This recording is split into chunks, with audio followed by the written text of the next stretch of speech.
Hey buddies, welcome to AmassGames. My name is Simon, and today I'm going to show you how to set up, play, and review the game's Kitchen Rush Revised Edition. Now this is the SPIEL.digital edition. It's the 2 to 4 player version, but I'll also be doing a playthrough of the first scenario, and you'll see I will be doing that solo, as you might well expect, and you actually see how effective it can be. Just trying it out solo initially, and therefore seeing that this is fully soloable as well, and there is an implementation for doing so. Well, let's just start talking about this game first and foremost. You know, what's the theme? So in the world of gastronomy awaits, you've bought a restaurant and now you're responsible for its success. Use only the finest ingredients, season with the freshest herbs, and don't keep your patrons waiting. Then your restaurant will prosper.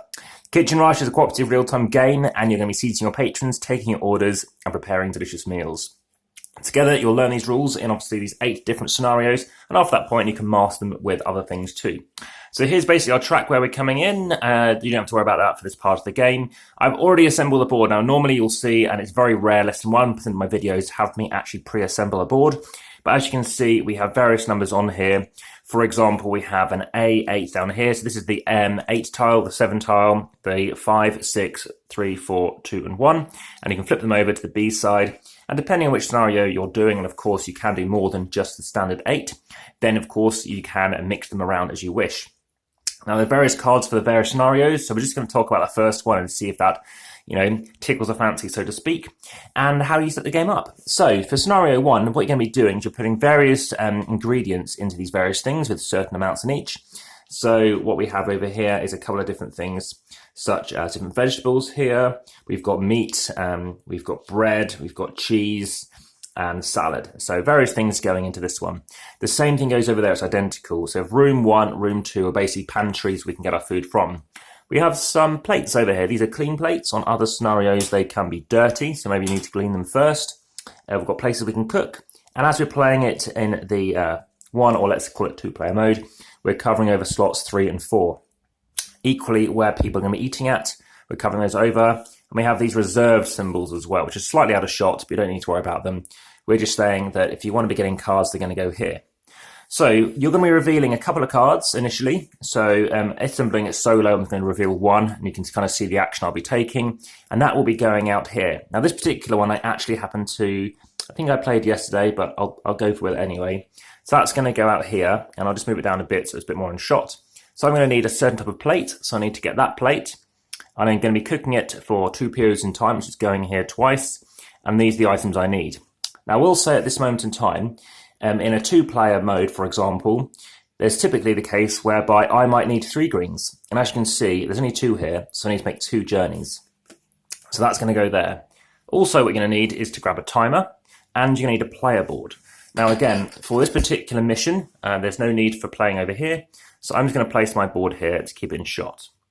Now, again, if you like the video, please hit the like button, share as well. Please subscribe if you haven't already, and hit the notification bell.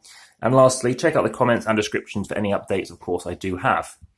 As I mentioned in the other video, I always do an overview video, an unboxing video, which basically gives you a good intro to actually the theme of the game and a bit more detail and the history about it and what I know about it as well. So please check out the other video. Check out the playlists as well. I will be putting this in a solo video, as well as playthroughs, as well as SPIEL.digital, how to set up, play and review, and potentially more. Okay, so we have our egg timer here. So this is about 25 to 30 seconds. It's deliberately ambiguous, and you can see in the other video, you've seen what I did test it to be. So it's trying to show you how hectic it can be in a restaurant. So again, this is going to be a hectic game where we're trying to meet these objectives. So going here to draw new orders to see what they want to do, and that's specific for this first scenario. We're then needing to obviously to be serving them, so to get more cards out. To be getting these cards, we need to be going here to get these items, and we need to be cooking the stuff. So you can't think about it in advance, so you can't start planning in advance because, of course, you don't know what they're going to order. So now I'm going to turn the timer over. Oh, and before we do that, we also need to set a timer for 4.5 minutes. You can set it for longer on family mode. It does vary, but we're just going to hit the timer there and see if we get on. So we're going to go over here. So we're going to start this timer off here to pick up their order, and what they want is they want 2 meat and a carrot. Now what we have to do is, I want to leave this in shot here. We need to wait for this to run to 0. So I'll just tell you about a few other things because there's very little else I can do. I can tell you when I played this 2-player yesterday, it didn't feel too intense, but we actually managed to do it with 8 seconds spare, which, as you can imagine, isn't very long. One of these things took 3 times, and for 4.5 minutes, it's quite a while. So that's finished. So now turn it over, and now we're going to go down here to grab some stuff. So we've picked up the thing. We need to get 2 bits of food, and we need to get a piece of carrot, so some vegetables, and they need a square plate. So you're going to put them on there, put it on there, and put it on there. And then it's going to go into the 0 slot, because currently it's not cooking, and that's still got some time left. Let me talk to you about, for example, scenario 2 onwards, you can have spice. Now again, in the other video I talked to you about this bag and how tight it is to get into. The time's run out, we're going to go here, and now we're going to start cooking. Now, as you can see, it says 2. We need to cook this thing twice, so it's still going on. Now this is a small bag. As I mentioned, it's not good to have small bags, but in this case you can't see what you're grabbing. What I might do when it's cooking and running down again is actually grab and show you my spice rack, because actually it's full of all kinds of stuff, and I'm trying to figure out which spice I need. So it's nearly run out. It's going to go down here, and then let's finish that one off, and then need to do the next one. Now, here we go. That's the second time we're going. Now, the other thing to be aware of is we need to be going over here, because we need a second card to come out. Now, we're only playing with 1 timer now. Now, some of these scenarios require white timers. Sometimes you're going to need 2 timers. So you're juggling between, well, I need to cook here and do that. And of course, they run out roughly at the same time. So do you want to get them in sync? Do you want to get them in tandem? Do you want to watch out? So we're nearly running out of time here. Of course, we can't even start to pick up this card yet. Normally have the rest out of shot. And yeah, that's run out. So now we're going to flip it over here. That's now completed. So we've now cooked that meal. And now we've got this. We need to do cheese fondue. Okay, so we need to be going over here, grabbing here, and let me get the spices.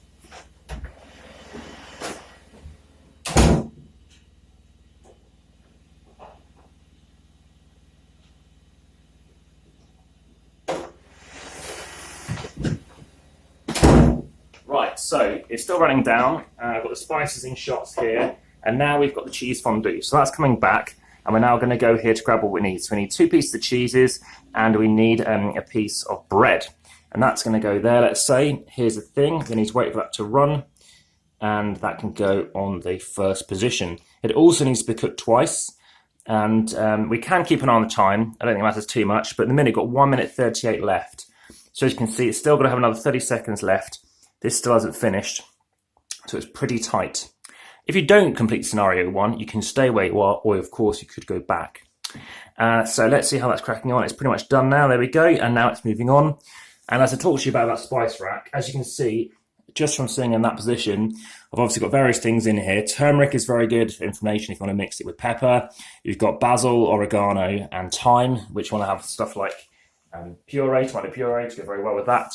And various other things, obviously ginger and nutmeg and things like that. So that's still running out low on time.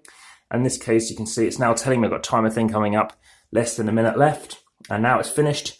So now what happens is if it does run out of time, or the timer goes off, the 4.5 minute timer, you can keep going, that is fine.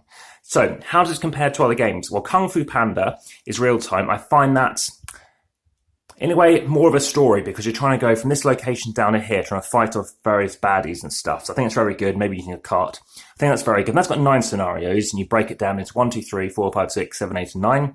So you can do it like that. You can do it one campaign, which is a bit exhausting, which I don't recommend. This one, I think the theme is stronger. Magic Maze is another real-time game, which I think is very good. In a way, it feels more 3D. This does look very 3D if you think about it. But again, there we go. We've just finished it. So we've just managed to complete all the things in time, and then we served up this meal. So this person gets that person gets that, and now we have actually managed to finish level 1. And there we go. The timer has just run out. So we've done it in time. So as you can see, it's not a slam dunk win. You need to obviously keep an eye on things, and sometimes it's less than 4 minutes or 4.5 minutes. So please be aware of that. But yeah, if you have any questions about, I do reply very quickly to obviously the various scenarios. Of course, the layout of what's going to be down here will vary as well. You're going to have different cards that you're going to work through, but these are just, for example, just when I'm using scenario 1, there are loads of more cards, as you might have seen from the other video. And what I'm going to do is just quickly load that up.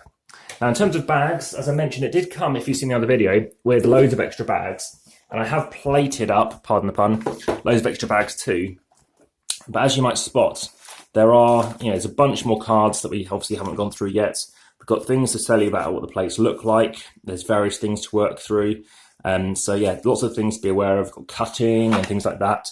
And again, we haven't looked at the other side of the board yet. We then have a B deck as well. There's nicely orientated washing stuff. And I've left in the silica gel stuff in convenient places. Now, in terms of packing the stuff away, I do find that actually it's quite. I do have these pots which I was planning to use, if you've seen the other video, to put all the stuff in here. I don't know how well that is actually going to work, because it feels as if these baggies, it's pretty full as it is. I thought there'd be a bit more space, but yeah, that's not a bad thing.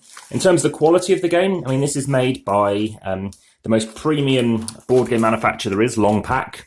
So it's highly regarded. It's thick piece of wood. I like the quality of that. I like the quality of the pieces. The timers are fine. I've never seen any piece of sand get stuck.